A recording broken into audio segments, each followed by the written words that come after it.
Saudi আরবে sofa তৈরি কারখানায় আগুনে পুড়ে নিহত ১৩ জনের বাড়ি নওগাঁর আত্রাই উপজেলায়। কিছুক্ষণ আগে তাদের বাড়ি থেকে সবশেষ চিত্র জানিয়েছেন সহকর্মী সুমন আলী। আপনারা জানেন গতকাল সৌদি আরবের রাজধানীতে একটি সোফা কারখানায় কিন্তু ভয়াবহ অগ্নিকাণ্ডের ঘটনা ঘটে। এই অগ্নিকাণ্ডের ঘটনায় কিন্তু সেখানে কর্মরত ১৬ বাংলাদেশি শ্রমিক কিন্তু নিহত হন।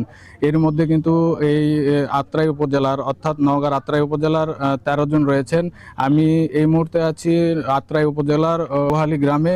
এই এলাকার কথা যদি বলি, এই একই এলাকায় কিন্তু ৪ জন মারা গিয়েছেন। এর মধ্যে কিন্তু রয়েছেন একই পরিবারের আপন ২ ভাই।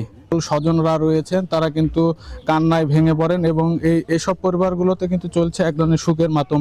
পরিবারগুলো কিন্তু স্থানীয়রা কিন্তু শোকে স্তব্ধ হয়ে পড়েছেন। পরিবারের একমাত্র উপার্জনক্ষম ব্যক্তিকে হারিয়ে কিন্তু তারা একেবারে দিশেহারা হয়ে পড়েছেন। আমরা স্থানীয়দের সাথে কথা বলেছি এবং নিহতের স্বজনদের সাথে কথা বলেছি। তারা যেমনটি বলছিলেন যে আসলে অগ্নিকাণ্ডের সময় ওই কারখানায় থাকা শ্রমিকেরা সবাই ঘুমিয়েছিলেন ওই কারখানার ভিতরেই। কারখানার মূল ফটকের বাইরে থেকে তালা দেওয়া ছিল। এই কারণে ঘুমন্ত অবস্থায় কারখানায় আগুন লাগায় সেখানে থাকা আসলে যারা শ্রমিক ছিলেন তারা কিন্তু মৃত্যুবরণ করেন।